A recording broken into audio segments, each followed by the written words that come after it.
आप सभी को जय मसीह की मेरे प्रियो।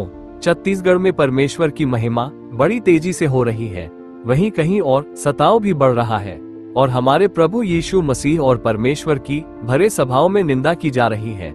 जशपुर क्षेत्र की विधायक रायमुनि भगत जी हमारे प्रभु यीशु मसीह के बारे में भरे सभा में निंदा कर रही है। चले वीडियो में देखते हैं। मैं इस मंच के माध्यम से अगर कहीं सुना था तो अपन बात के मैं पहुंचाए चाहत हो जे अपने आप के यीशु मसीह का औलाद समझत। यीशु मसीह हो यीशु मसीह जे अपने आप के झारा खूटा में ठोक देला। यीशु मसीह ठोकला कि नहीं, ठोक है कि नहीं? अरे लहू लहानों के कोड़ा मारते मारते पहाड़ में चढ़ाई दिला, अपने आप के बचा नहीं सकलक तो हमके मन के बचाई का?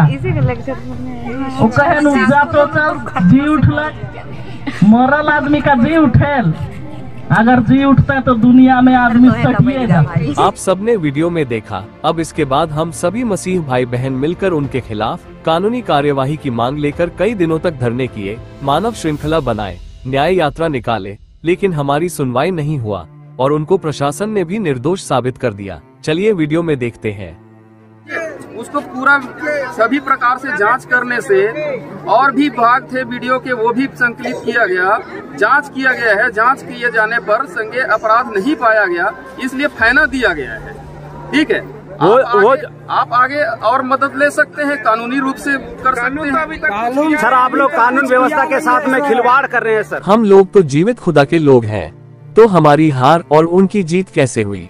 तो चलिए हम अंतिम समय की भविष्यवाणी को पवित्र शास्त्र बाइबल की मदद से देखेंगे कि हमारे प्रभु ने वचन के माध्यम से कैसे इस समय को जाहिर किया है। प्रकाशित वाक्य 13 का 5 से 7, कौन उससे लड़ सकता है और बड़े बोल बोलने और निंदा करने के लिए उसे एक मुंह दिया गया और उसे 42 महीने तक काम करने का अधिकार दिया गया।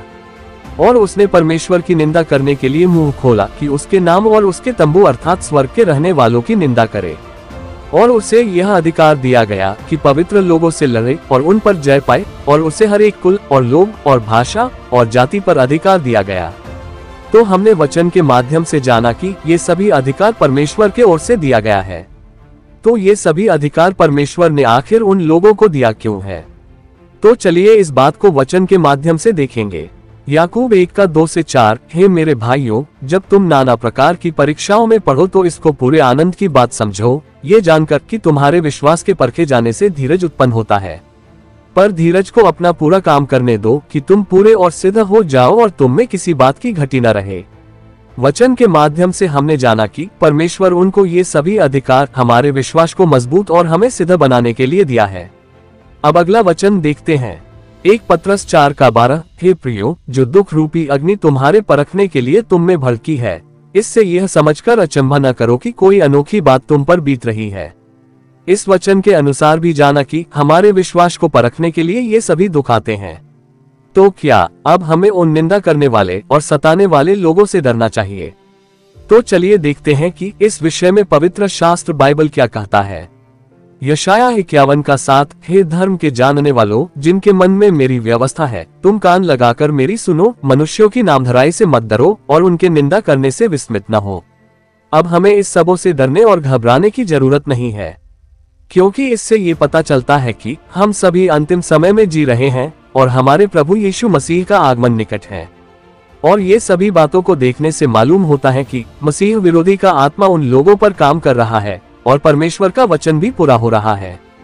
तो हमें उनके खिलाफ कठोर कार्यवाही करने के बजाय उनके लिए प्रार्थना करनी चाहिए, जिससे परमेश्वर उन्हें भी संत पौलुस की तरह मन फिराने का मौका दे। एक वचन और देखते हैं, मत्ती 5 का 44, परंतु मैं तुमसे यह कहता हूँ कि अपने बैरियों से प्रेम रखो और अपने सताने वालों के लिए प्रार्थना करो।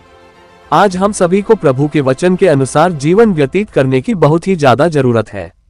आज के लिए बस इतना ही, फिर मिलेंगे एक और नए वीडियो में। आप सभी को जय मसीह की।